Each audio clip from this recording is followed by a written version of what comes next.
Баршаңызға қайырлы күн. Біз бүгін сіздермен жеңіл әрі дәмі өте күшті болып шығатын шарлотка, яғни алмалы бәлішін дайындаймыз.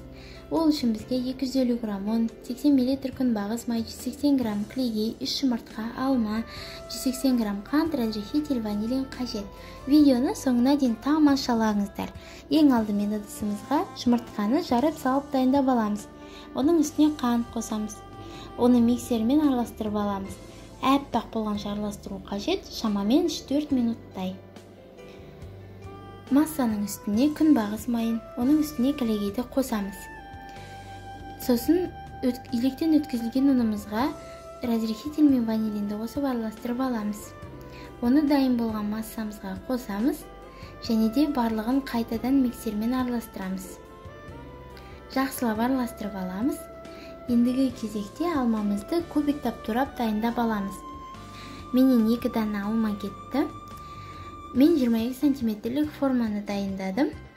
Форманың үстіне көп ретте қолданылатын перманентный бумаганы төседім, яғни пирогым жабысып қалмас үшін. Осыған туралған алмаларды тізбектедім және де оның үстіне дайын болған қамырымды құйдым. Қамырдың бетін тегістеп аламын және әсемдік ретінде үстіне тағы да тізбектеліп туралған алмалардан гүлдендіріп безендіріп аламын.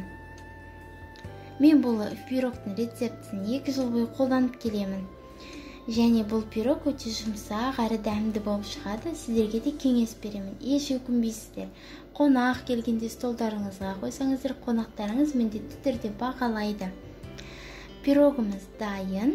Енді осы пирогты 180 градуста 50-60 минутқа пешке қоямыз. Кемінде 50 минут пісуі қажет.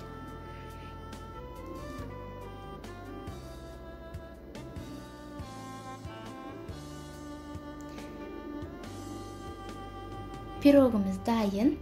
Оны формамыздан босатып аламыз. Пирог өте жұмсақ шыққан. Әсемдік ретінде бетіне қант ұнтағын себеміз. Пирогтың дәмі тіл үйіреді.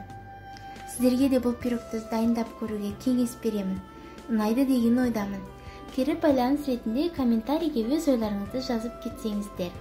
Және де лайк, коммент күтемін. Каналымызға тіркелуді ұмытпаңыздар.